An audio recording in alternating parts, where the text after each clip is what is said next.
they must be squeezed to provide the requisite information so that we can get to the bottom of this racket that is being spearheaded and masterminded by our former Deputy President, Rigathi Gachagua, of course, being assisted by the one and only drama sensation in this country, Cleophas Wahungu Malala, who has won so many plays in this country, as we are all aware. Syndicate-Barasa is now claiming that the former Deputy President Rigathi Gachagua is the one behind the kidnappings, and he says that Rigathi Gachagua is running a syndicate of an unaliving squad that is abducting Kenyans, and some of the people who are said to have been abducted are those who are abducting themselves.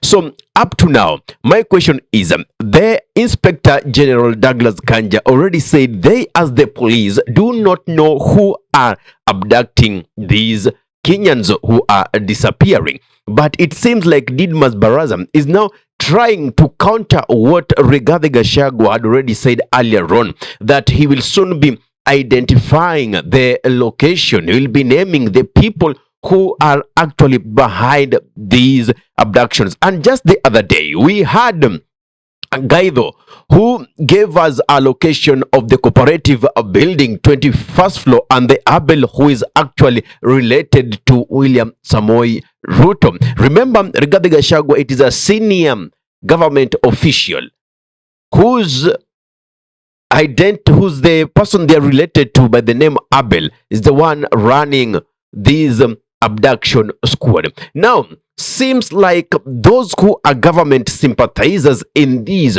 are trying to counter it by now running propaganda. One of them being Syndicate-Barasa, and now he's saying that the script of abduction is being written by Cleophas Malala and being questioned and also finalized by Rigathi Gachagua. He also tried to hit on Eugene Wamalwa, saying that even the community is trying to wonder as to why he's decided to join Rigathi Gachagua and Cleophas Malala in this.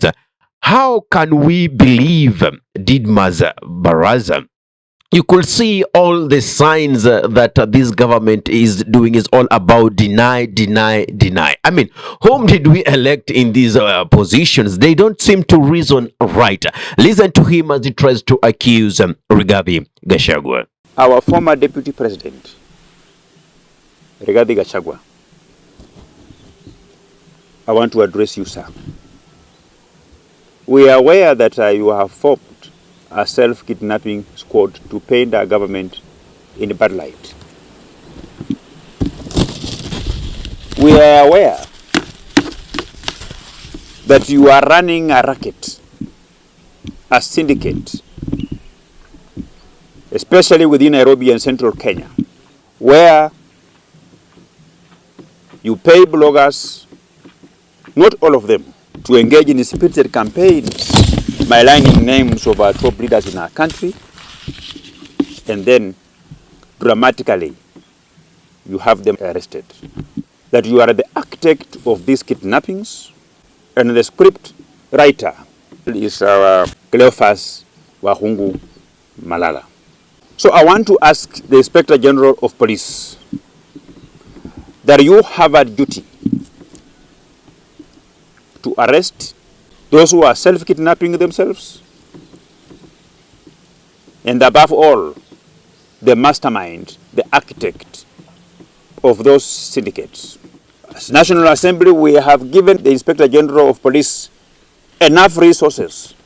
There is no way somebody can be kidnapped and disappear for a week, for 2 weeks, for 3 weeks.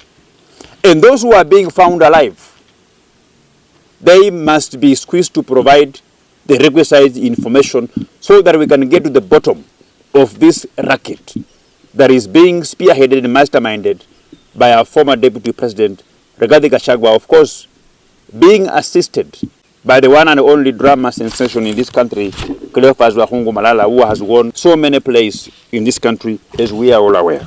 Well, after he said this, he did get a taste of his own medicine when PK Salasia MP Mumias Easter did respond to him and told him kindly respect Eugene Wamalwa and we are not in this cause to benefit anybody. And he also slammed at Raila Amolo Odinga, who wanted to scrap the CDF and make MPs do a vigilant role in parliament. He even asked Raila Amolo Odinga, you yourself have given your members to the government to help them run the government. Then you're talking about oversight role. You are part of the system. How can you talk about these oversight role yet?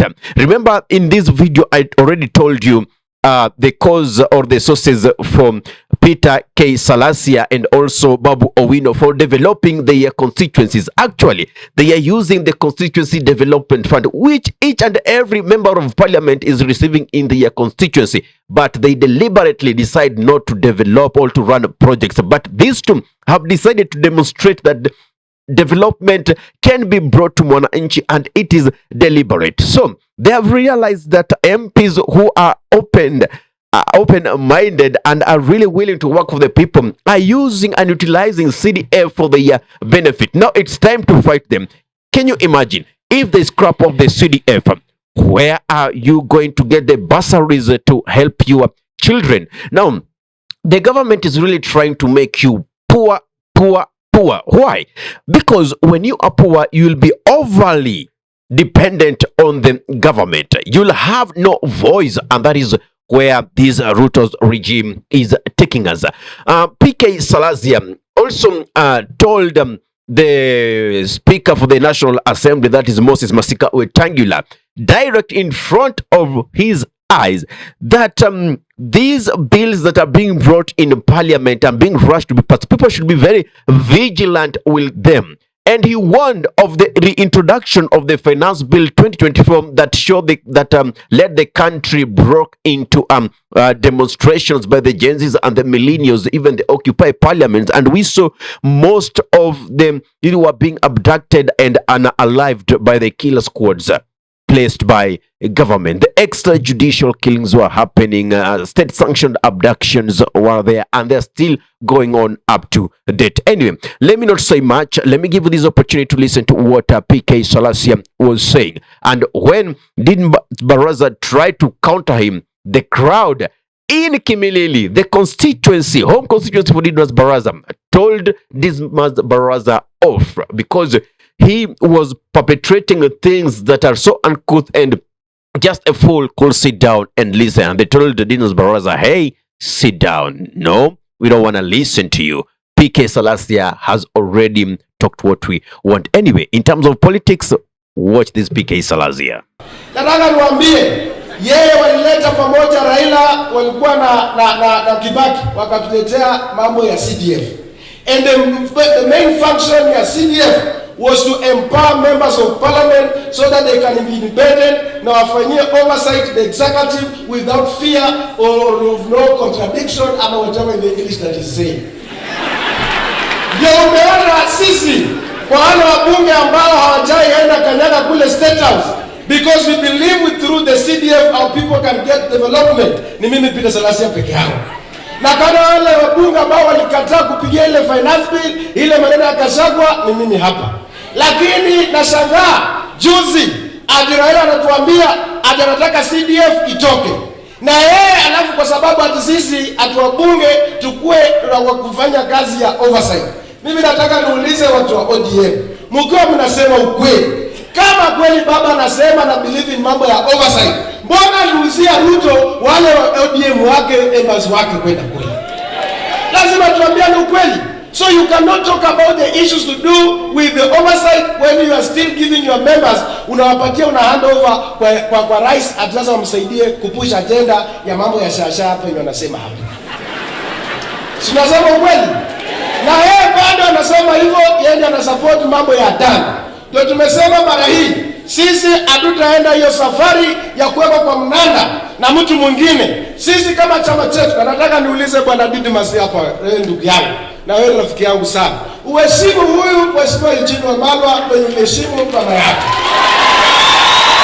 Na mimi pia nataka niulize our boss in the parliament yuko hapa, ya kwamba bili yoyote ikikuja ambayo iko controversial, lazima tuangalie the implication yake itakuwa namna gani. Tuleta the new model funding iko na shida. Tumeleta hii maneno ya SHA kwa sababu hatukuwa na transition, proper transition. Ndio hii imeleta shida, watu wetu wanaumia. Na hiyo ndio maneno tunataka nini. Na hiyo maneno ya finance bill, boss, mambo ambayo wanataka kutuletea finance bill ambayo ilifanya watoto wetu wakauliwa, alafu tena wanataka kuturudisha through the back door. Mheshimiwa Speaker, please ambia bunge tafadhali, let's have some honor for those people ambao walikufa wale. Hatutakubali kurudi huko nyuma.